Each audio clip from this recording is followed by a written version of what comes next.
पेड़ को तूने पकड़ा, पेड़ तुझे नहीं पकड़ा है। संसार को तूने पकड़ा है, संसार तुझे नहीं पकड़ा है। बहुत से दृष्टांत याद आ रहे हैं, लेकिन जाना है राष्ट्र, कभी समय रहा तो कभी मुलाकात होगी जरूर, उस दृष्टांत को आगे समझते हैं। और उसके पश्चात आगे भगवान ने बहुत सी कृपा किया है, वर्णों का बताया किस प्रकार से होना चाहिए, आगे बताया। आज देखिए कथा का अंतिम दिवस है, यहाँ भगवान अब बताए हैं कि यहाँ सत्संग की महिमा क्या है, सत्संग क्या है। आज 7 दिन तक हमने सत्संग किया, ये सत्संग है बंधुओं।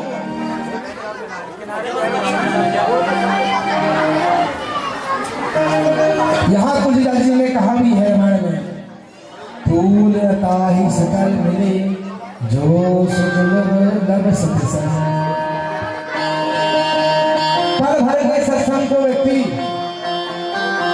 तराजू में तौलता रहे, तराजू में तौलता रहे, प्राप्त कुछ भी कर ले उसका भार नहीं कर पाएगा। एक व्यक्ति पापी व्यक्ति जीवन भर पाप किया, छोटा सा सत्संग कर लिया, अब मरने की कगार में आ गया। गुरु जी कहा, गुरु जी मैं जीवन भर पाप किया हूँ, मुझे मुक्ति का उपाय बताओ। बोले जब तेरा मरने के समय आए यमराज से कहना कि मुझे सत्संग का फल दे दो बस। बड़े ध्यान सुनना, सत्संग का फल मुझे दे दो बस, इतनी सी बात है बस। उसका अंतिम समय आया, मर गया, यमराज आए, बोले तुम्हें क्या चाहिए, तुमने जीवन भर पाप किया है, नरक की यातना भोगना है, बताओ। पर तुमने एक पुण्य किया है, क्या? बोले सत्संग किया है। किसी कथा में भागवत हो रही थी, शिवपुराण हो रही थी, कोई कथा हो रही थी, जाके तुमने 2 मिनट बैठा है कथा में और सुना है, उसका फल तुम्हें क्या चाहिए? मेरे पास क्या चाहिए फल? उसका फल दे दो बस। अब बोले जो मैंने सत्संग किया उसका फल दे दो मुझे। अब वो कहते हैं इसका फल धर्मराज के पास है, धर्मराज के पास है। धर्मराज ने कहा मुझे भी नहीं मालूम सत्संग का फल क्या है। बोले ब्रह्मा के पास है, ब्रह्मा के पास है। ब्रह्मा जी से बोले सत्संग का फल बताओ। बोले मुझे भी नहीं मालूम, शंकर को मालूम होगा, शंकर जी नाम जप कर रहे हैं, शंकर के पास पहुंच गए। बोले इसका फल? बोले मैं तो राम राम जपता हूँ। नारायण के पास चले, नारायण के पास पहुंच गए, नारायण पर पहुंच गए। बोले प्रभु हे नारायण आप बताइए सत्संग का फल क्या है। इसने जीवन भर पाप किया, एक क्षणिक सत्संग किया था, जा रहा था रास्ते में कथा हो रही थी, 1 मिनट बैठा है और बस इतनी फल है, एक पल का। अब बताओ सत्संग का फल क्या है? भगवान ने कहा सत्संग का फल जानते हो क्या है? बोले क्या है? बोले जो जाना था नरक में वो बैकुंठ में खड़ा है। सत्संग का फल देख लो, जीवन भर पाप का, एक पल सत्संग किया, एक पल जाना था नरक, वो स्वर्ग लोग, ब्रह्म लोग, शिव लोग और बैकुंठ में खड़ा है। ये है सत्संग का फल। अब बैकुंठ आ गया है तो बैकुंठ जो आया था वो कभी वापस दोबारा नहीं जाता है। बैकुंठ आने के बाद व्यक्ति नरक में नहीं जाता, यही सत्संग का फल है। किसी ने बैकुंठ में आके बैठ गया, यही सत्संग का फल है। एक पल के सत्संग से वो जीवन भर जिसने पाप किया वो बैकुंठ में बैठ गया। पर हम और तुम 7 दिन तक सत्संग किए, सोचो हमारा क्या हुआ। जीवन भर 7 दिन का सत्संग किए, तो आज जान लीजिए इसके पश्चात क्या हुआ। और जिसे खोना है उसे खोना ही होगा, जिसे खोना है उसे खोना ही होगा, जिसे पाना है उसे पाना ही होगा, जिसे खोना है उसे खोना ही होगा, जिसे पाना है उसे पाना ही होगा। पर बांके बिहारी मिलेंगे उसे, पर बांके बिहारी मिलेंगे उसे जिसने भागवत के मर्म को जाना होगा। और बंधुओं ये मत सोचो वे होंगे या वो नहीं, ये मत सोचो कि वे होंगे या नहीं होंगे, जहां बुलाओगे दिल से उन्हें वहीं पाओगे। पर ये तो मेरे प्यारे बांके बिहारी की महफिल है, पर ये तो मेरे प्यारे बांके बिहारी की महफिल है। मुझे यकीन है आज वो यही कहीं होंगे।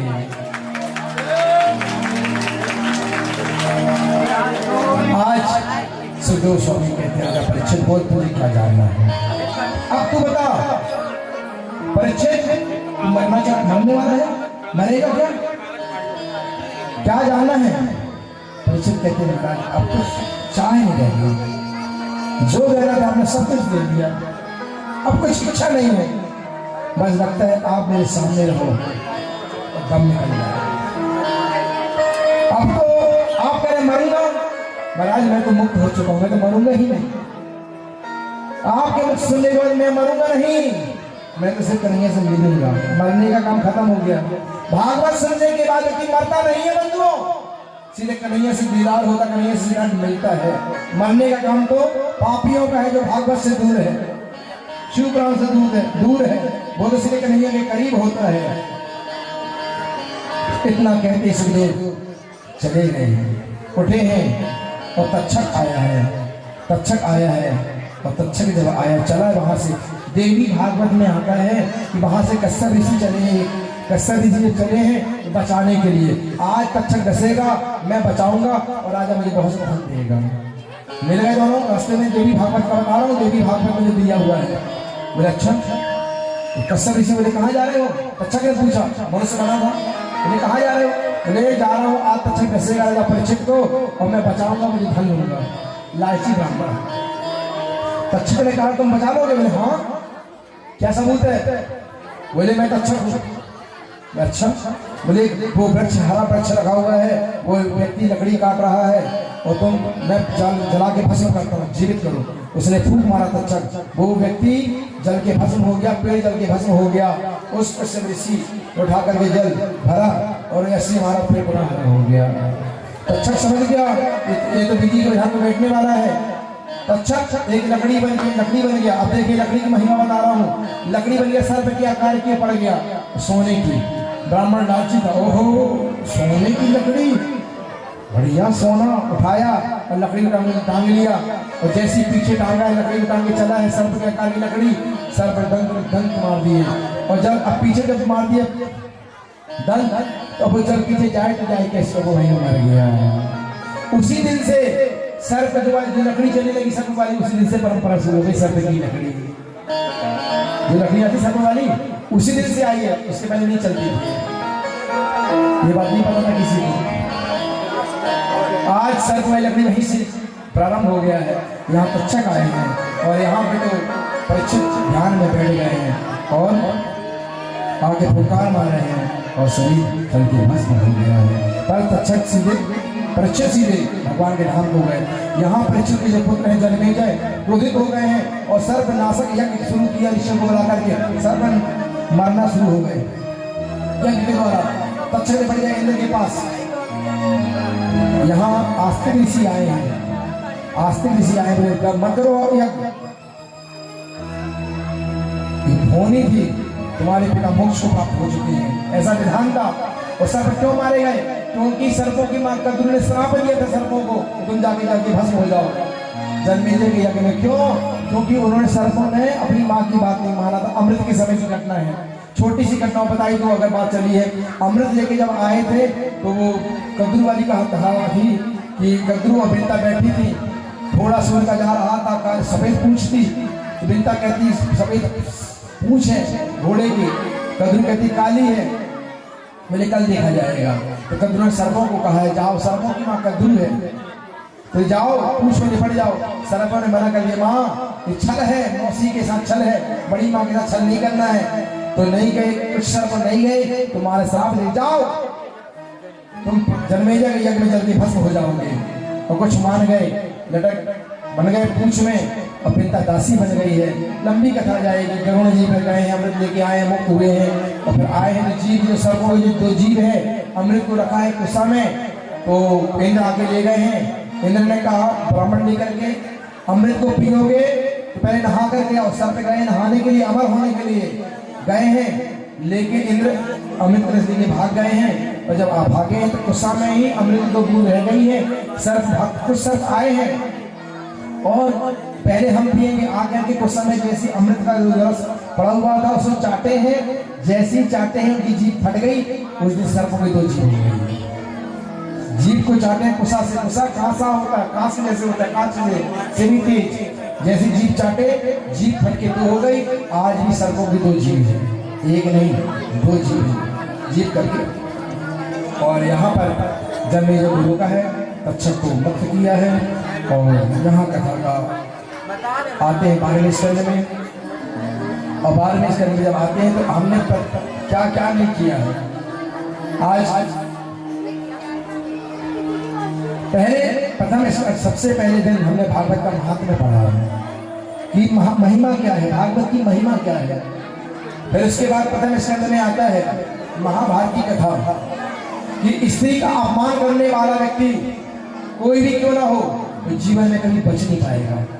ये प्रथम स्कंद का फल है कि जीवन में जिस घर में स्त्री का अपमान होगा उस घर में लक्ष्मी कभी नहीं आएगी। पुरुष कितना भी कमा ले, अगर स्त्री का सम्मान नहीं है तो लक्ष्मी नहीं आ सकती, क्योंकि एक महालक्ष्मी का नाम ग्रह लक्ष्मी है।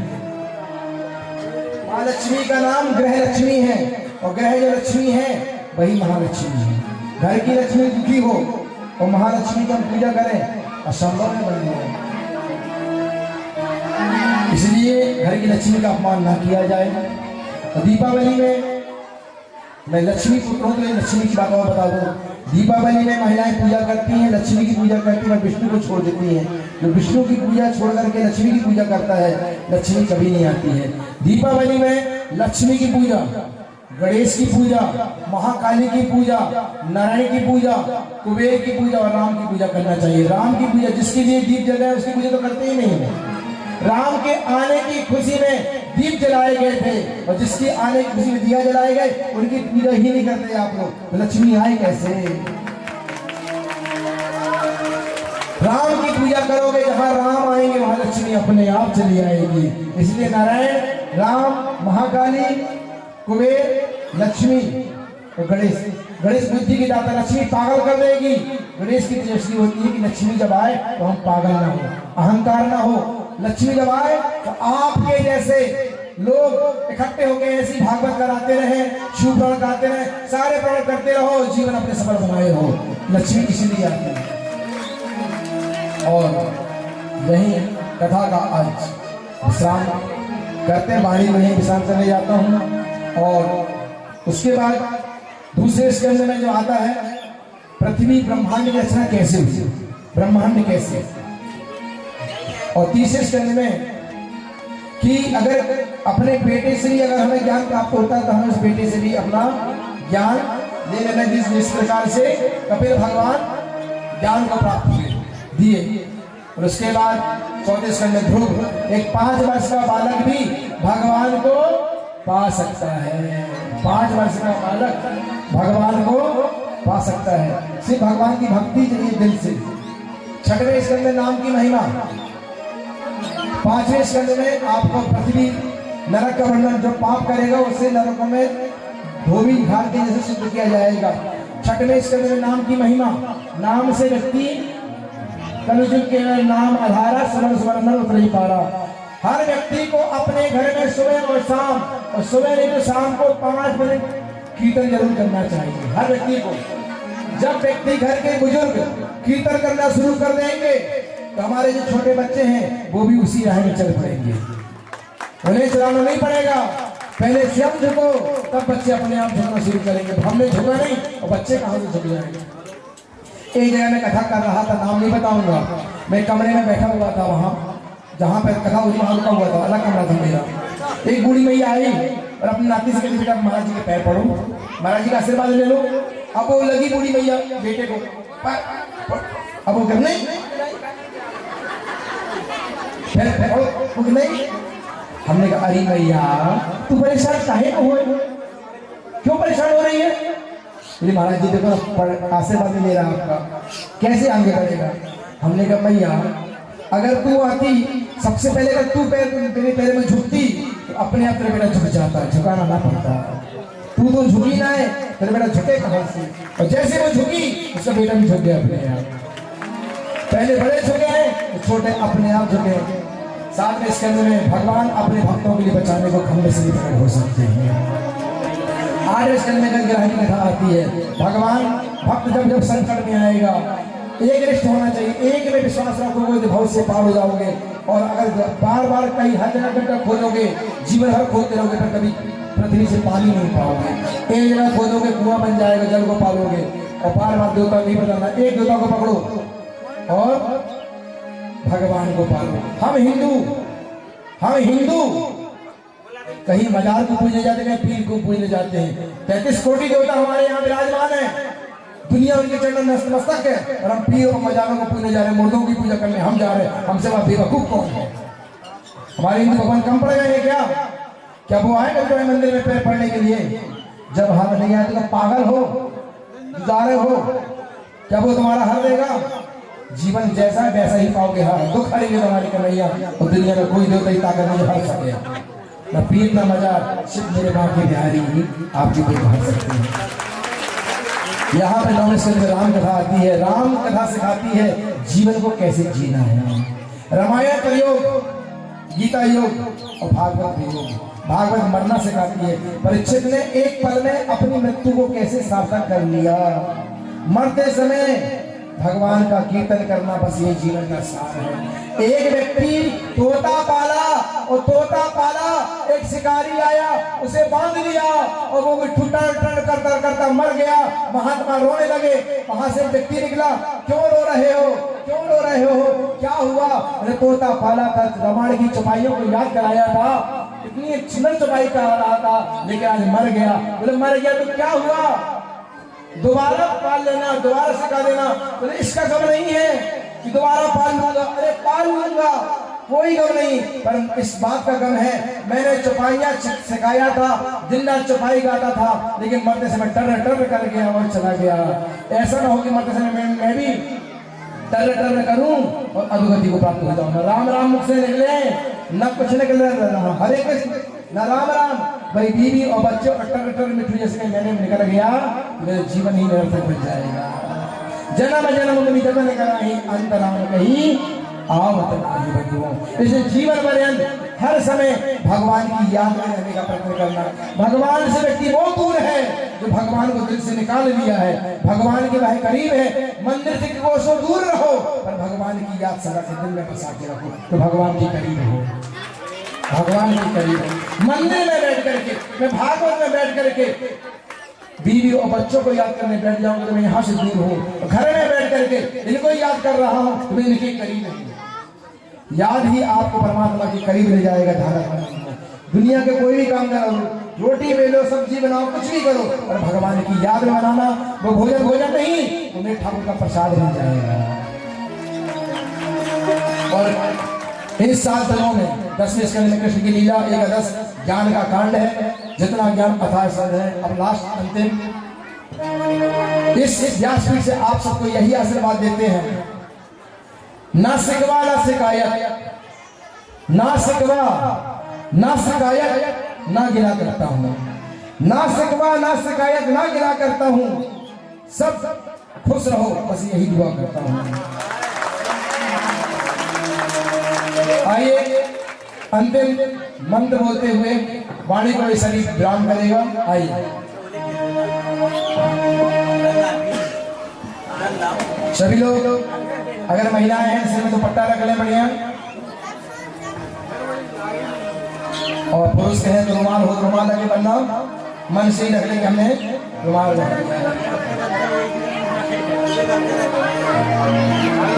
बंधुओं, भागवत का एक ही ग्रंथ है, दान कभी आपका निरर्थक नहीं जाएगा। जीवन में आपका जब बुरा समय आएगा तो 3 चीज बचाएगी। किया हुआ दान, जब बुरा समय आएगा जीवन के, इस व्यासपीठ से आखिरी उपदेश, जीवन का जितना भी बुरा समय आपका आए, और कोरोना ने हमें सिखा दिया, ना पैसे वाला बचा ना कोई बचा। जितना भी बुरा समय आए, कि बड़ा भयंकर भी कोरोना आ जाए, तो 3 चीज आपको सदा बचा के चली आएगी। किया हुआ दान, करा हुआ किया हुआ धर्म, करा हुआ धर्म, किया हुआ कर्म, करा हुआ धर्म और रखा हुआ धन, ये तीनों आपको बचाएगा। कर्म और धर्म, दान और पुण्य, यही है कर्म और धर्म, यही पूरे समय बचाएगा। कर्म करोगे, दान करोगे, वो कर्म है आपका। धर्म है पैसे को सही जगह लगाना, ये धर्म है आपका। भगवान का भजन करना, ब्राह्मणों की सेवा करना, ये धर्म है। और पैसा शराब में, गुटखा में, बीड़ी में, तंबाकू में, इन फालतू होटलों में, पार्टियों में खर्च ना कर करके घर में जोड़ो, वही पैसा आपके बच्चों में कमाएगा भविष्य बनाने में। और जितने की आप शराब पीते हो उतने का दूध पियो, उतने का घर में रखो, तो वो आपके बच्चे का जीवन बन जाएगा। ये तीनों चीज आपको बड़े समय में बचा लेगी। किए हुआ कर्म, करा हुआ धर्म और रखा हुआ धर्म, इन तीनों आपको बचाए। आइए बोलिए नाम संकीर्तनम। हाथ जरूर जोड़ने सभी लोग, बैठे बैठे ऐसे हाथ नहीं चेक कर, हाथ जोड़िए। और जो मन में जिसकी मनोकामना हो अपने बैठे बैठे जो इच्छा हो, धन वैभव संपदा कल्प वृक्ष, जो कल्पना करेगा वो प्राप्त होगा। हम सब इनकी छांव में, हमें प्राप्त होगा तो आपको प्राप्त जरूर होगा। नाम संकीर्तनम यस्य सर्व पाप प्राशनम प्रणामो दुख समनस्तम नमामि हरि परम तम नमामि हरि परम तम नमामि हरि परम। सर्वार्पणमस्तु सर्वार्पणमस्तु सर्वार्पणमस्तु। वृंदावन बिहारी। आखिरी वाणी बंधुओं, 7 दिनों में अगर इस शरीर से जाने अनजाने कोई भी ऐसी वाणी हो जो गलत निकल गई हो और आपके दिल को ठेस पहुंचाई हो, इस व्यासपीठ से सभी के हृदय में नंद नंदन यशोदा नंदन का ध्यान करके सबसे बार बार क्षमा। और इस 7 दिनों में अगर इस वाणी से ऐसी कोई बात निकली हो जो आपको दिल तक आहत कर गई हो, वो वाणी मुझे वापस कर देना। आप लोग इस व्यास में जो अच्छी बात मिली हो वो लेके जाना और बुरी बात सब मुझे दे देना। बंधुओं, 7 दिन जब हम कथा करते हैं तो मैं लगता हूँ इस संसार का सबसे बड़ा धनी मैं हूँ कि 7 दिन तक भगवान की छांव में रहते हैं। 7 दिन उस परमात्मा की छांव में उस लय में बने रहते हैं 7 दिन तक। और हम 7 दिन उस परमात्मा की छांव में थे, दिन रात कथा सुने, कथा भगवान की। 7 दिन तक हमसे भाग्यशाली कोई नहीं हो सकता जो भगवान की मंगलमय कथा।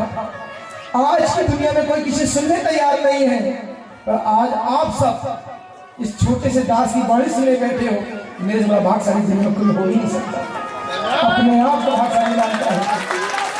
बाकी बिहारी, आप भक्तों की ऐसी झोली बने, दिन रात आपकी सारी मनोकामना पूरी हो। कल आप जिस प्रकार इस दास की इच्छा पूरी करें, आप भक्तों की इच्छा पूरी करें। इसलिए सारी बुरी बात मुझे दिलाना और अच्छी बात लेकर के आप अपने जीवन को सफल बनाएं, उस बातों को अमल करें और आपका जीवन धन्य हो। कोशिश करना, अगरबत्ती जलाते हो तो कम करना। अगरबत्ती में बांस होता है, बांस हमारे हिंदू धर्म में नहीं रहा जाता है। धूप बत्ती जलाओ या घी का दिया जलाओ, अगरबत्ती से बचने का प्रयत्न करो। दूसरा उपदेश, अब जिस अगरबत्ती में हवन के पैकेट में भगवान की फोटो हो, उस हवन को लेना ही नहीं, न उस अगरबत्ती के पैकेट को कभी लेना। हमारे हिंदुओं का भगवान का अपमान होता है। जब हम लेना बंद कर देंगे तो कंपनी अपने आप बंद हो जाएगी, हमें बंद नहीं करना पड़ेगा। जिस तस्वीर में हमारे हिंदू भगवान की फोटो हो, न वैसा हवन लेना, न गोपाल का हवन लेना है गोपाल जी की फोटो हो, ना ऐसा हवन लेना है, ना ऐसा अगरबत्ती जलाना जिसमें भगवान की फोटो हो। उससे बचने का प्रयत्न करना। और अगरबत्ती ना जलाए ज़्यादा तो अच्छा है, क्योंकि उसमें बांस होता है और हिंदू में बांस माने हमारा वंश और पुत्र होता है, वह निषेध है। शास्त्रों में घी का मंत्र, दिया का मंत्र बना है, धूप का मंत्र बना, पर अगरबत्ती का मंत्र बना ही नहीं है। इसलिए बचने का प्रयत्न करो। ये अगरबत्ती कहते हैं, हमने पता भी किया था, तो कहते हैं भस्म कहाँ से लाएं, तो कई लोग चिता की रात में लाते हैं। व्यापार की व्यक्ति क्या क्या ना करे, जहर तरीके लोग मार रहे हैं लोगों को। बचने का प्रयत्न करें। वाणी को यही विश्राम। इस बात से गलती हुई हुई हो, दिल दुखाओ तो बार बार कोटि कोटि सब क्षमा करते हुए वाणी को यही विश्राम। और आगे समिति आपको बताइए फूलों की होली की पसंद करें। विदाई गीत, आइए विदाई गीत करें। 7 दिन विदाई गीत हो रहा है, उसके बाद फूलों की होली में जाएंगे। और 7 दिनों में हम तो मिले हैं, न जाने द्वारा मुलाकात होती या नहीं होती, ये तो परमात्मा जाने। जीवन का फल भर कर किसी का नहीं। आइए मोहन महाराज जी कुछ बोलना चाहते हैं। आइए सुषमा देवी जी और समिति को बहुत बहुत बहुत साधुवाद। इतना आशीर्वाद इस प्यास से देता हूँ कि समिति इतनी तरक्की करे, एक्टिविटी करे कि ऐसे आयोजन निरंतर होते रहे और आप सब ऐसी मस्ती में डूबे रहो। जय जय श्री राधे। आवाज बड़ी कमजोर है, और जोर से जय जय श्री राधे। जय जय श्री राधे। गुरु बन भाव निधि तरई कोई जो बेहन शंकर सब होई। आज हम सभी दक्षिण मेलोडीगंज गोविंद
तभी आपको सारी यहाँ होने वाले फूलों की होली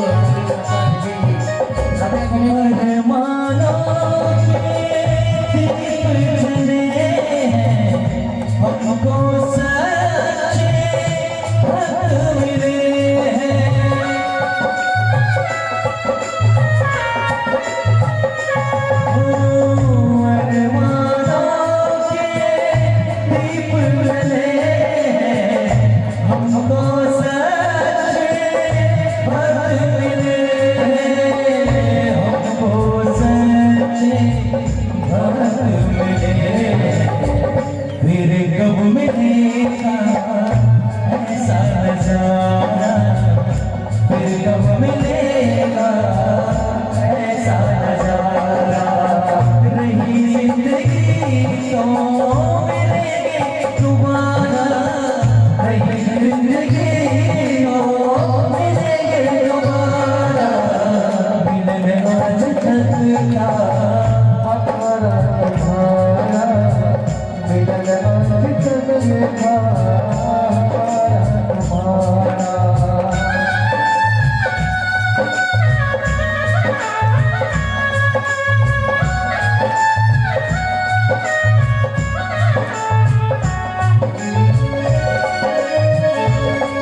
इसी से बनेगा मुकद्दर तुम्हारा, इसी से बनेगा मुकद्दर तुम्हारा।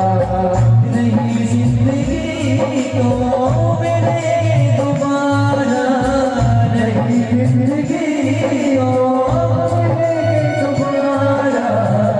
मिलन आज कल का हमारा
गिनेंगे, फिर इसके बाद होली चालू हो जाएगी। अभी फूल बिल्कुल ना मारे एक दूसरे को। बोलेगी बोली बोलेगी बोली मेरे जो से बोली जो से रखवाली बोली मेरी बोलेगी बोली मैंने जो से रखवाली बोली। छोड़ो छोड़ो छोड़ो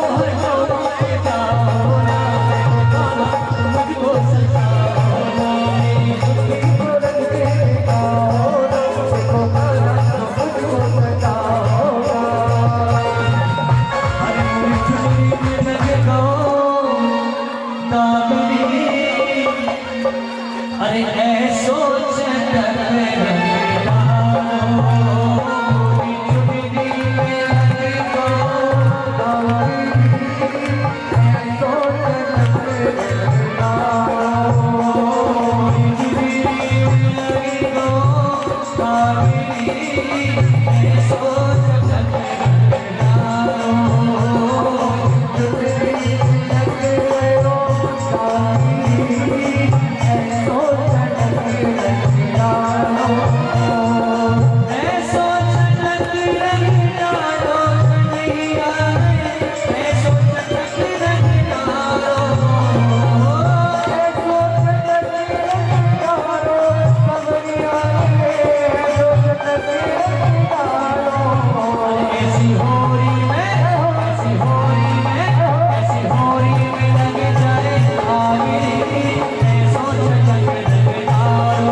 मंदिर से घड़ी गई। आइए माता काली की आरती करते हैं।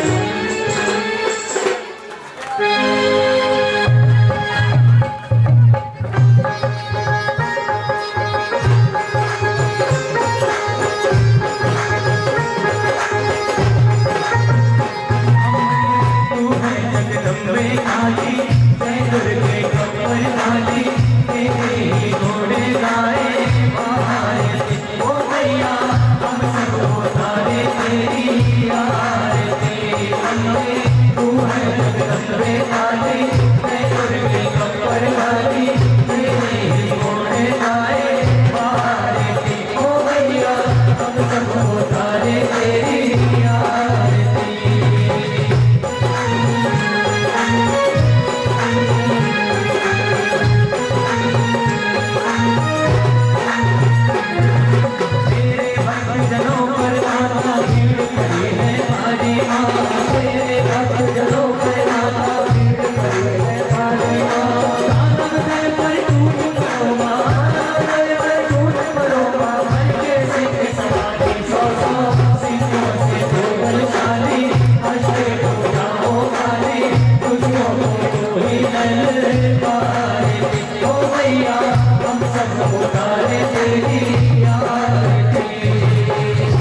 राधे बचाने वाली सतियों के सत्य को संवारे ओ मैया हम सब उतारे तेरी प्यार